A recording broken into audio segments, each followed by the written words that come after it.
Olá, pessoal! Na aula passada, falamos sobre os primeiros estudos criminológicos que surgiram na era pré-científica.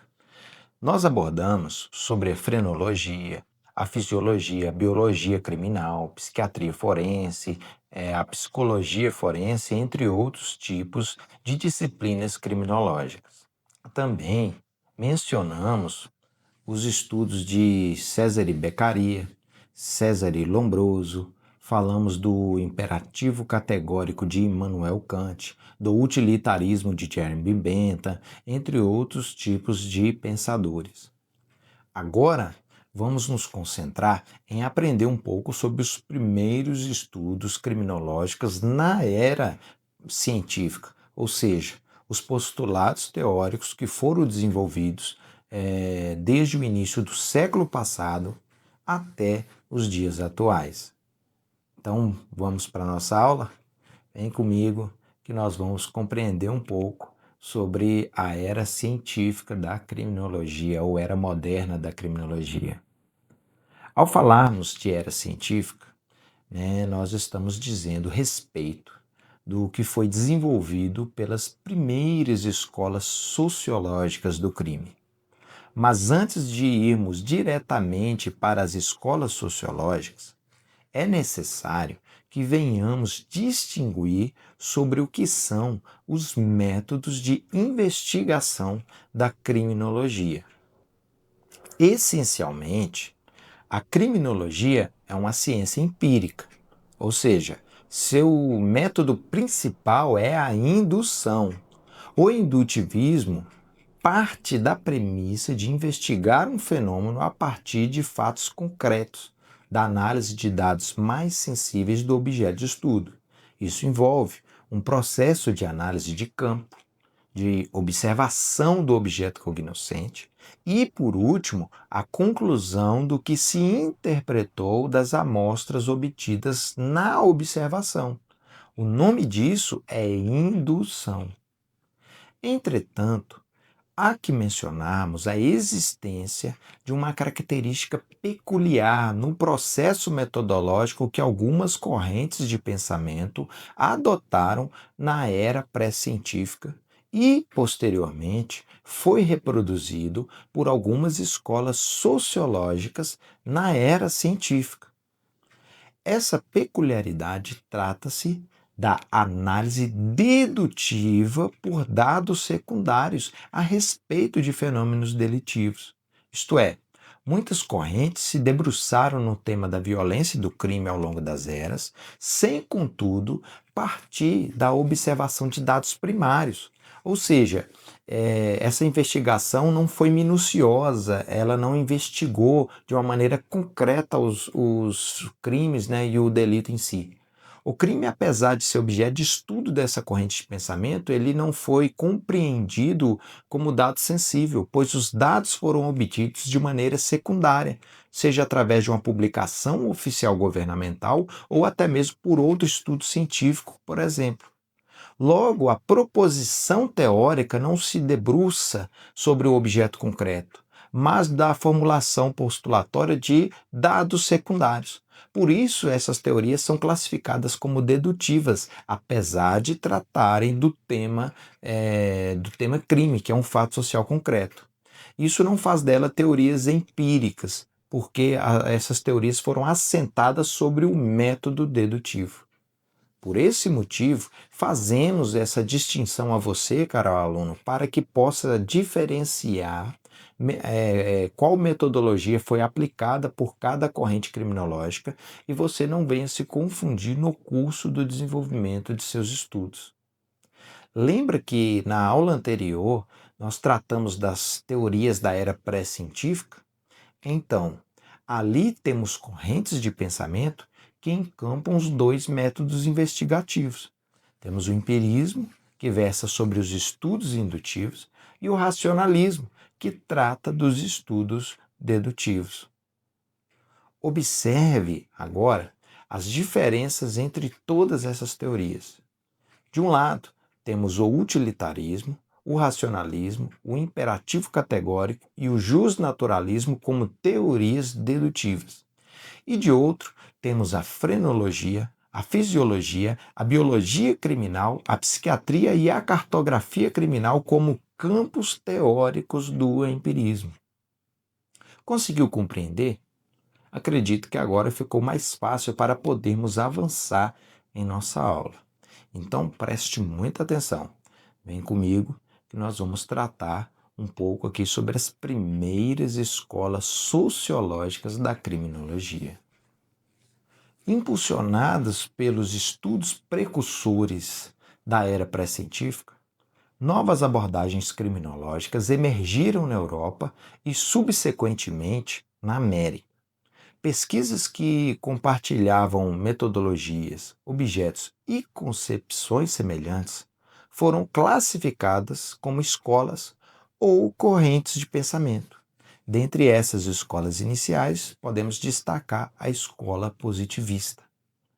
O positivismo fundamenta-se na premissa da objetividade e neutralidade na investigação dos fenômenos, por meio de uma metodologia focada na idiosincrasia dos objetos de estudo. Isso significava que não havia espaço para raciocínios abstratos ou subjetivos, nem mesmo para a interferência de fatores políticos, ideológicos ou religiosos na investigação dos fenômenos criminais. O indutivismo era o pilar da observação positivista, em virtude de sua adesão a esses mecanismos. Eles procuravam restringir a interpretação dos fenômenos à observação direta dos delitos e também dos infratores. Nós temos aí Lombroso, Garofalo e Ferri, né, que consolidaram essa escola como referência, tal qual é conhecida hoje. Em uma abordagem intermediária, porém, entre a dedução e a indução, surgiram outras teorias, como as teorias ambientais, desenvolvidas pelas escolas francesas e alemãs. Na França, destacou-se a escola de Lyon, com a contribuição de médicos, por exemplo, como J. Lamarck, Geoffrey Hill, Louis Pasteur. Eles defendiam que o crime estava associado a distúrbios patológicos e fatores sociais. Assim, o indivíduo poderia ter a predisposição ao crime, mas essa predisposição seria decisiva por si só. Não seria decisiva por si só, mas ela seria ativada por circunstâncias ambientais que gerassem a vontade de delinquir no infrator. Alexandre Lacassagne destacou-se como o principal nome dessa escola. Ele também contribuiu, inclusive, para o surgimento de campos forenses como a necrópsia e a balística, por exemplo, através dos vários estudos que ele fez. Na Alemanha, a criminologia avançou para além das abordagens francesas, né, que tratavam apenas dos distúrbios patológicos e fatores ambientais. Os estudiosos alemães, eles integraram a esses estudos elementos também da filosofia e do direito, utilizando um misto entre método dedutivo e indutivo para analisar os fenômenos criminais. Essa corrente de pensamento ficou conhecida como Escola de Marburgo ou Jovem Escola de Política Criminal, e teve como principais nomes, podemos dizer aqui, Van Hammel, von List e Adolf Prinz. Nessa escola, estabeleceu-se que o crime decorre de 3 fatores principais: defeitos na personalidade do infrator, problemas de socialização e deficiências no sistema de justiça penal. Além disso, foi nesse período que surgiram as primeiras discussões sobre o conceito do que é defesa social. Essa linha de pensamento deu origem a escolas que foram chamadas de escolas de defesa social, que foi liderada por Marc Ancel e Filippo Grammatica. A premissa central desse tipo de conceito é que as políticas criminais deveriam priorizar a proteção efetiva da comunidade, em vez de se concentrarem na punição do criminoso, conceito que eles denominaram de defesa social. Observe comigo no quadro a cadeia de pensamento segundo as teorias racionalistas e as teorias empiristas. Veja que, de um lado, no período iluminista, estão a escola clássica, que compreende as correntes, né, do utilitarismo, racionalismo, justnaturalismo e a escola liberal clássica. Enquanto que, do outro lado, do lado empirista, estão as correntes pré-científicas, como a frenologia, fisiologia, psiquiatria, biologia criminal, né, entre outros. Já na era científica, ou seja, no período da modernidade, temos do lado racionalista as escolas de defesa social e de Marburgo, enquanto que do lado empirista temos as escolas positivistas, a escola ambiental e a escola de Lyon. Com essa distinção que fizemos, eu acredito que fica mais nítido, né, para que a gente possa entender como se desenvolveram as escolas durante o período do iluminismo e da modernidade. O indutivismo e o deducionismo, cada qual em suas técnicas, foram responsáveis por construir um gigantesco arcabouço teórico sobre os fenômenos criminológicos. Nesse quadro, compreendemos que as teorias indutivas na criminologia trabalham a investigação criminológica através da metodologia de análise de campo, observação de dados primários e uma abordagem conclusiva de fatores endógenos como influência da conduta delitiva. Já as teorias dedutivas da criminologia, estas promoveram uma gama de estudos com análises conceituais sobre os fenômenos criminológicos, através da observação de dados secundários dos crimes analisados. Estes dados secundários geralmente são aqueles frutos de publicações oficiais governamentais ou até mesmo de outras publicações científicas da época a qual os estudos estavam ativos, ou qualquer outra informação que o pesquisador tivesse obtido, né, que não fosse diretamente em caráter primário. E as conclusões dessas teorias, elas repousaram em sua maioria na concepção de que os fatores exógenos é que são os principais elementos de influência na conduta delitiva. Para complementar essas informações, podemos distinguir também sobre como a criminologia racionalista vê o fenômeno delitivo. Veja comigo. Na visão dos racionalistas, o homem possui uma essência pura, né, por natureza, ou seja, a natureza humana ela é boa. O homem nasce bom, mas de forma determinista, em razão dos tensionamentos sociais, da desigualdade e do conflito entre castas, o ser humano, que era bom, passa a ser canalizado para a violência.